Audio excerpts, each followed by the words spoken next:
Good evening and welcome to Scotland at 7. My name is Brian Liddy, and we'll just start today's programme with the daily Ukraine update, day 177. Rescuers are searching for survivors and victims under the rubble of a dormitory destroyed in attacks on the city of Kharkiv, Ukraine's second largest city, according to reports. Local head of police Volodymyr Tymoshko said 19 people are confirmed dead, including a child and 20 injured, with the death toll expected to rise after Russian rockets struck two hostel dormitories. Fires and explosions have been reported at military targets inside Russia and Russian-occupied parts of Ukraine, in the latest of a string of apparent sabotage missions deep into Russian-held territory. Two Russian villages were evacuated after a blaze at a munitions depot near the Ukrainian border in Belgorod province. NATO's Secretary-General Jens Stoltenberg will participate online in the second summit of the Crimea Platform, which is an international platform for work and cooperation on the liberation of Crimea. Ukraine's President Volodymyr Zelensky has urged Ukrainians to stay away from enemy command posts and logistics bases after reports of explosions overnight in Russian-occupied Crimea. According to Ukraine's General Staff, Russia has lost 44,700 troops in Ukraine, as well as 1,899 tanks, 4,195 armoured fighting vehicles, 1,016 artillery systems, 266 multiple launch rocket systems, 141 air defence systems, 197 helicopters, 234 aeroplanes, 795 drones, and 15 boats, the Kiev Independent reports. Russia has failed to make ground in the cyberspace battle against Ukraine, according to GCHQ. Kharkiv has been one of the most consistently shelled Kharkiv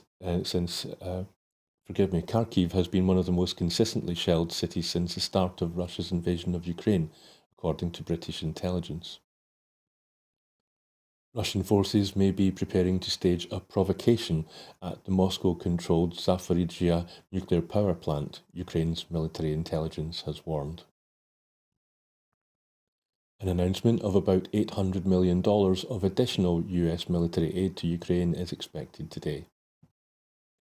Chinese and Russian leaders Xi Jinping and Vladimir Putin will attend the G20 summit in Bali in November, Indonesian President Joko Widodo told Bloomberg News. So that's today's Ukraine update. Our first story is council workers across Scotland are being offered an improved 5% pay increase after an amendment tabled by SNP members was approved on the casting vote of the SNP president of COSLA. It comes after the Scottish Government provided an extra £140 million a year so Scottish councils could improve the pay deal on offer from 3.5% to 5%. The vote was tied at 16-16, with the SNP and Independents for the motion and Labour and the Tories voting against. The pay increase was passed by the casting vote of COSLA's SNP president. Labour had tabled an amendment which was supported by the Tories, which would have meant a delay in making the improved offer. However, as the SNP motion was carried, the improved pay deal will now be offered to staff today. Commenting, SNP COSLA Group leader Dougie Reid said, "This is a very welcome breakthrough. Council staff have made and continue to make a huge contribution to our communities on a daily basis. The offer proposed at the last COSLA meeting by Labour and Tory leaders neither reflected their value nor recognised their contribution to the work of councils. The increasing financial crisis we are seeing with the cost of living is also increasing pressure on hard-pressed workers and their families. To make an offer short of 5% was not credible, and SNP leaders have thankfully today secured a mandate to make an immediate offer of 5%. And we just had news in, just before we went on air, to say that Local Government Minister Shona Robeson has said that the increased pay offer to local government workers is a welcome step forward. Excuse me. The SNP has issued a challenge to Tory leadership contender Liz Truss to disavow comments made by her prominent supporter and leading Brexiteer Lord Frost and rule out his return to government following his column in the Daily Telegraph, which attacked devolution and Scotland's status in the Union. Frost, who has been tipped to become Foreign Secretary under Truss, used the column to question Scotland's status as a nation, referring to the country as a subordinate entity within the UK, and called for devolution to evolve back, whatever that means. Responding to Lord Frost's attack, First Minister Nicola Sturgeon tweeted, "Make no mistake, the Tories are coming for devolution. If we don't decide to entrench the Scottish Parliament through independence, its powers will be eroded, forced, according to this by one of the architects of the Brexit disaster, to evolve back." The SNP's Shadow Secretary of State for Scotland, Mary Black, said, "Lord Frost's comments are a disgrace and fly completely in the face of the long-standing position Unionists have supposedly held that Scotland is an equal partner within the UK. Promise made continually before the 2014 referendum by the anti-independence campaign.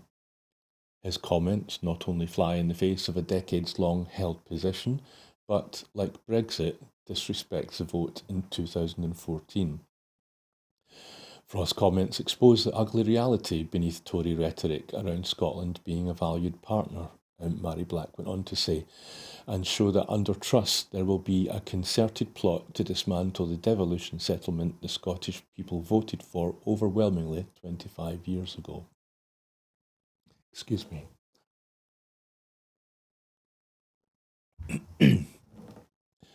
A new poll revealed both Rishi Sunak and Liz Truss are hugely unpopular with voters north of the border. 3 in 5 Scots have unfavourable opinions of each of the two candidates to be Prime Minister, with 60% unfavourable towards Liz Truss and 59% unfavourable towards Rishi Sunak.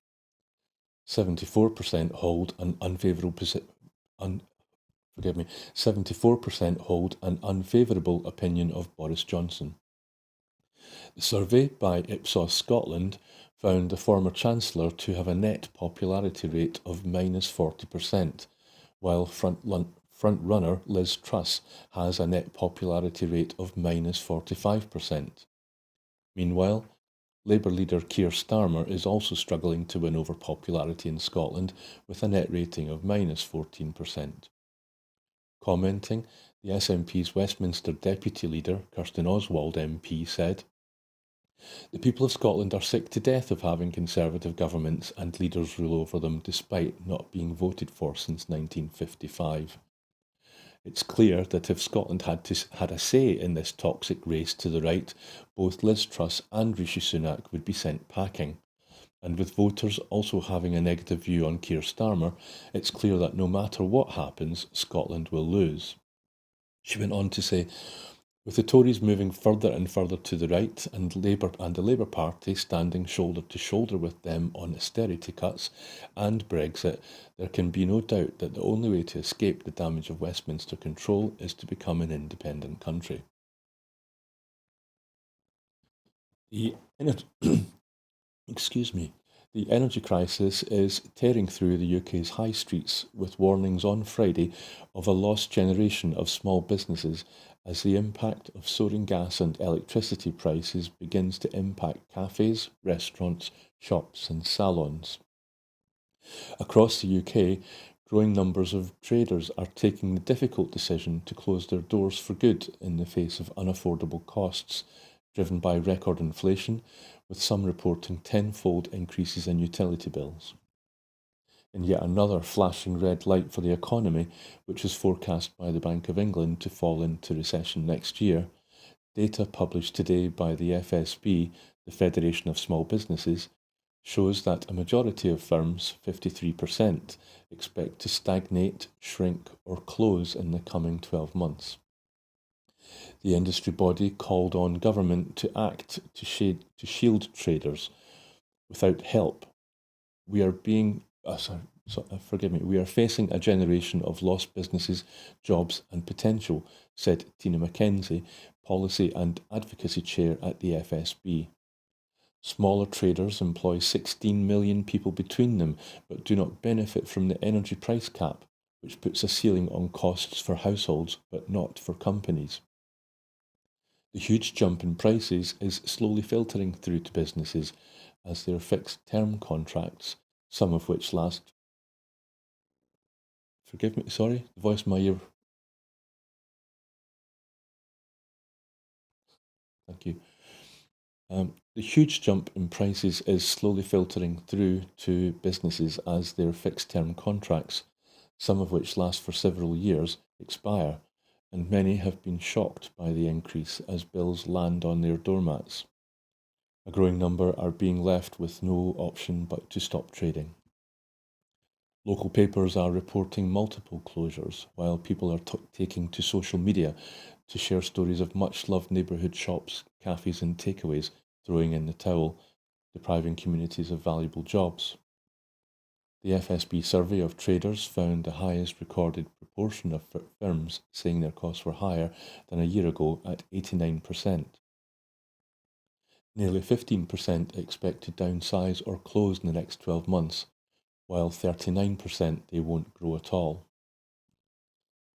The cost of living plan any cost of living plan worth the name needs to tackle the mounting energy bills small firms face, the FSB's Tina Mackenzie said.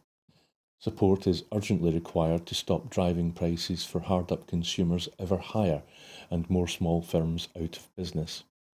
She was calling for the energy rebate issued through the council tax system to be extended to the business rates system, along with other measures, including cutting VAT on energy consumption and direct help for small businesses that don't pay business rates. The overwhelming majority, that's 99% of British businesses, have 49 employers or fewer, while more than 1 million businesses employ up to 9 people. Small and medium-sized companies account for 3/5 of the UK's private sector employment, according to official figures from the Office for National Statistics, and employ more than 16 million people.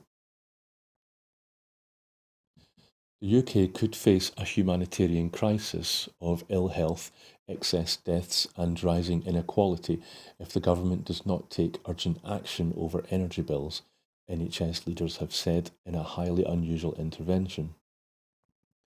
Writing to the Chancellor, Nadeem Zahawi, the NHS Confederation said failing to act would pile yet more pressure on stretched health services as poverty, cold and missed meals pushed up rates of sickness, which could increase the number of winter deaths. The organisation, which represents the health service across England, Wales and Northern Ireland, said that while it was very rare for an NHS body to intervene in cost of living issues, there was a risk of severe and long-term damage to children's life chances, further widening stark health inequalities.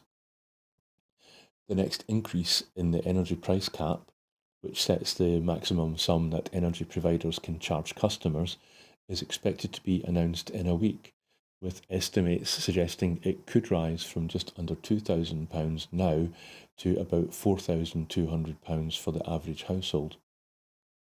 Last October, it was set at £1,400. A study released earlier this week estimated that by January, 2/3 of all UK households will face fuel poverty, which means energy costs exceed 10% for a household's net income. For pensioner couples, this would rise to 86.4% and to 90.4% for single parents with 2 or more children. Ministers have offered a blanket grant of £400 with some extra help for poorer households. However, with Boris Johnson departing as Prime Minister in just over a fortnight, any further measures would be up to his successor, either Liz Truss or Rishi Sunak. The NHS warning will pile pressure on the new Prime Minister to pledge more help or to mirror plans proposed by opposition parties to freeze bills at the current price cap. Sunak has promised to reduce VAT on bills, while Truss's main offer is a national insurance cut, which would disproportionately help wealthier people. Matthew Taylor, Chief Executive of the NHS Confederation, said the forecast rise in energy bills would come as the health service was already likely to experience the most difficult winter on record. The Confederation said that as well as greater levels of sickness, such as mass fuel poverty, was likely to increase the already high number of annual deaths associated with cold homes. It feared it would also affect mental health. A number of charities have already expressed concern about the impact of rising energy bills. Katie Schmucker from the Joseph Rowntree Foundation said the letter from the NHS leaders hammers home the fact that the rising cost of living is a national emergency. The UK already has high health inequalities between income brackets and regions, with a study released earlier this week finding that a 60-year-old woman in England's poorest areas typically has the same level of illness as a 76-year-old woman in the richest area. A Republican candidate for Congress in New York said he was being facetious when, in the same interview, he said the US Attorney General, Merrick Garland, should be executed for authorizing the FBI search at Mar-a-Lago, Donald Trump's Florida home. The candidate, Carl Palladino, recently caused controversy when he praised Adolf Hitler as the kind of leader we need today. Palladino made his remark about the Attorney General in an interview with the far-right site Breitbart. Palladino said, "So we have a couple of unelected people who are running our government in an administration of people like Garland, who should not be only impeached, he probably should be executed." Asked to explain his executed remark, Palladino said, "I'm just being facetious. The man should be removed from office." The FBI and Department of Justice have faced violent threats since agents searched Mar-a-Lago for classified White House records under the Espionage Act. In Ohio, a man who said on social media federal agents should be killed was shot dead after trying to get inside an FBI office with a semi-automatic rifle. Palladino, a real estate developer, has courted controversy before. As the Republican nominee for governor of New York in 2010, he was criticized for forwarding emails containing racist jokes and pornography. He also said children were being brainwashed to make them think being gay was equivalent to being heterosexual. In 2016, he told a newspaper he hoped Barack Obama would die from mad cow disease and said Michelle Obama should return to being a male, and he sent to live and be sent to live with a gorilla in a cave. The following year, Palladino was removed from Buffalo's school board. He contended the Obama comments were the reason for his removal. This year, Palladino shared a Facebook post suggesting a racist mass shooting in Buffalo was part of a conspiracy to take away guns. The same month, he apologized for saying Hitler was the kind of leader we need today, supposedly because of his ability to rally crowds. In a close primary fight with Nick Langworthy, a state Republican politician, Palladino has been endorsed by Elise Stefanik, the number 3 Republican in the US House and a prominent Trump supporter. Europe's worst drought in years has pushed the mighty river Danube to one of its lowest levels in almost a century, exposing the hulks of dozens of explosive-laden German warships sunk during World War II near Serbia's river port town of Bravo.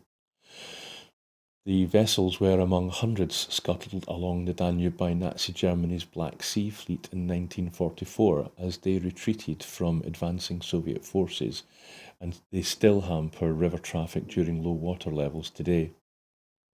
However, this year's drought, which scientists say is a consequence of global warming, has exposed more than 20 hulks on a stretch of the Danube near Prahovo in eastern Serbia, many of which still contain tons of ammunition and explosives and pose a danger to shipping. The German flotilla has left behind a big ecological disaster that threatened us, people of Prahovo, said Velimir Trajilovic, 74, a pensioner from Prahovo who wrote a book about the German ships. Workers in the local fishing industry are also at risk, including from Romania, which lies just across the river. Months of drought and record high temperatures have snarled the river traffic on vital arteries in other parts of Europe, including Germany, Italy, and France. In Serbia, the authorities have resorted to dredging to keep navigation lanes on the Danube open. By Prahovo, some of the hulks have narrowed the navigable section on this stretch of river of the Danube to just 100 metres or 330 feet down from 180 metres. Strewn across the riverbeds, some of the ships still boast turrets, command bridges, broken masts, and twisted hulls, while others lie mostly submerged under sandbanks.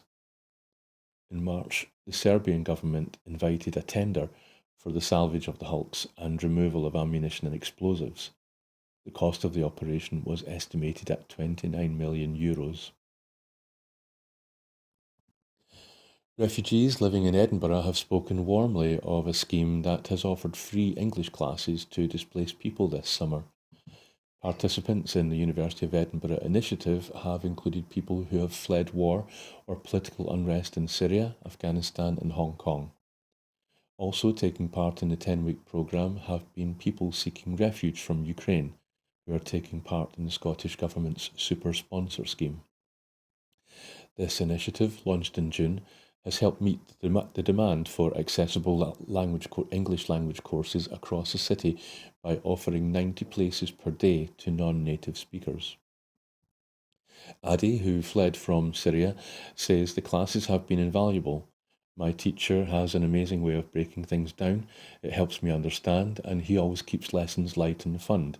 He's great at building confidence through a variety of activities that improve my English. I really appreciate this. Anna, who came to Edinburgh from Ukraine, says the classes offer much more than basic language skills. We must learn English to survive here. I am so happy to learn English when everything else has been taken away. Because of the war, we really have lost so much already. These classes help us keep going and allow us to meet new people. Staff from the university's Centre for Open Learning have led the flexible drop-in sessions on Holyrood campus, which run until the end of August. Registration is now open for classes starting in September. The University of Edinburgh has a strong track record of supporting those in need, working with local government and the third sector to help unrepresented groups access higher education. The university was the first institution in Scotland to be accredited as a University of Sanctuary. Earlier this year, the university launched its Sanctuary Scholarship Scheme for students living in war-torn regions across the world. The scheme offers students the opportunity to study in Edinburgh, take part in short visits to Scotland, or study in their home country. The university also works with other groups, including Universities of Sanctuary, Scholars at Risk, and the Council for At-Risk Academics to provide support for those seeking sanctuary.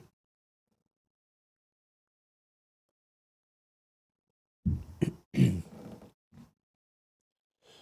proposed Islands Bond will not go ahead following responses to a consultation.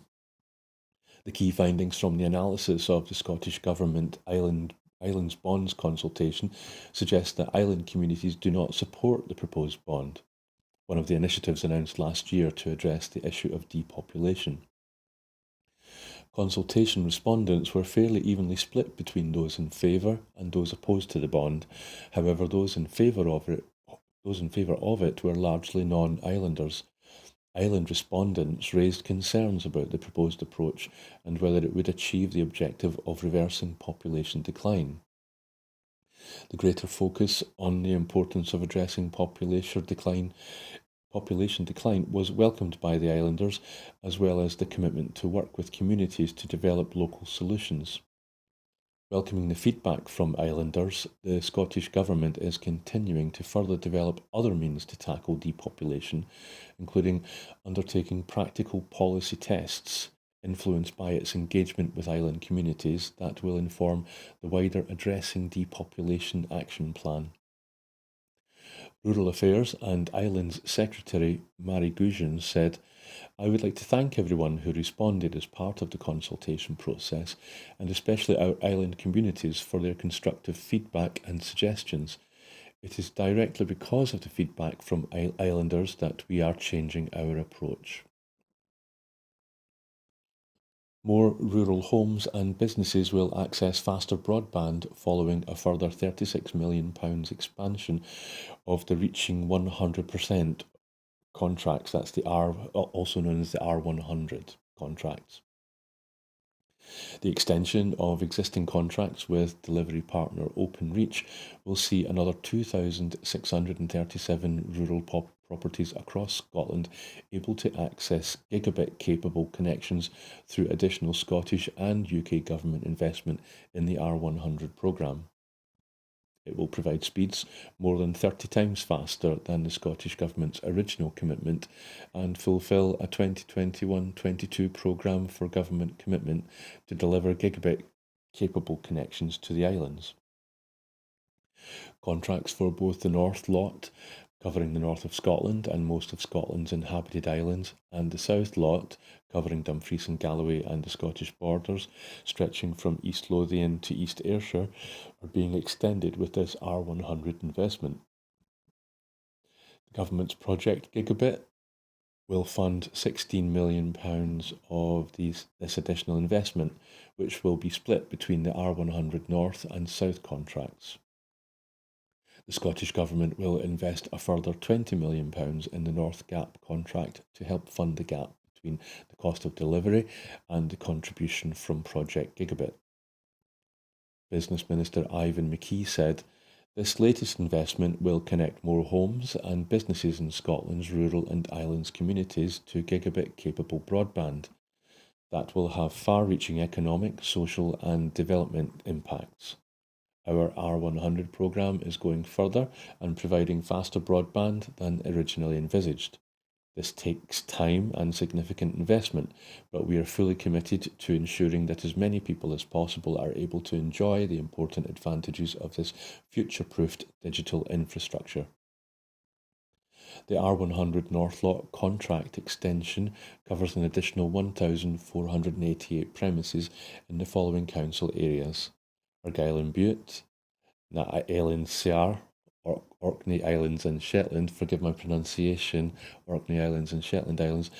The South Lot contract extension covers an additional 1,149 premises in Dumfries and Galloway, East Ayrshire, East Lothian, Mid Lothian, Scottish Borders, South Ayrshire and South Lanarkshire. Allegations that a popular television news anchor in Canada lost her job after going grey have prompted anger and disbelief, casting one of the country's largest media organisations into turmoil and highlighting the rigid expectations facing women in the workforce. In a 2-minute video posted on Twitter this week, Lisa LaFlamme announced she had been ousted as anchor of CTV National News, one of the country's most watched evening news shows. In the clip, which has since been viewed more than 4 million times, LaFlamme said she was blindsided by the decision to end her contract. "I'm still shocked and saddened," she said. "At 58, I still thought I'd have a lot more time to tell more of the stories that impact our daily lives."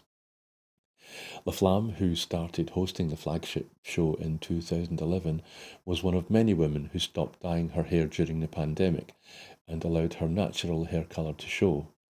LaFlamme called the decision liberating and told viewers she wished she had made the move sooner. But on Thursday, the Globe and Mail reported that Michael Melling, a senior executive at CTV News, had asked who had approved the decision to let Lisa's hair go grey. Melling and LaFlamme also clashed over journalistic issues before Melling eventually told LaFlamme that her contract was being ended, the Globe and Mail reported. LaFlamme has worked for CTV News for the last 35 years, reporting from conflict zones and the sites of devastating national disasters. She recently won Best News Anchor at the Canadian Screen Awards. Shock at her departure quickly spread throughout Canadian journalism, with political and business leaders also weighing in. The former Alberta Premier, Rachel Notley, called Laflamme a massive voice in Canadian media, and former Environment Minister Catherine McKenna called the treatment of the veteran journalist appallingly shoddy. Others alluded to perceptions of sexism and ageism. Arlene Dickinson, a prominent investor, praised Laflamme for aging gracefully on national TV and inspiring others. The furor over Laflamme's termination has highlighted the challenges women, even those at the top of their field, face on a daily basis, said Amanda Watson, a sociologist at Simon Fraser University. Watson said the decision by the network had an undercurrent of misogyny and sent a strong signal about societal expectations to other women. Well, that is it for this evening.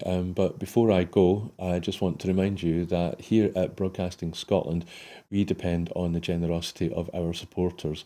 So, to everyone who has donated and everyone who has signed up to make a regular monthly payment, we thank you very much. Our programmes will always be free to view. However, if you can afford £5 per month, please consider becoming a Broadcasting Scotland supporter. We have set ourselves a target of adding 10,000 new subscribers to enable us to employ staff to make more programmes. And you can see the link on the screen below me. Please support Broadcasting Scotland at www.broadcastingscotland.scot/register. Well, good night and thank you for watching.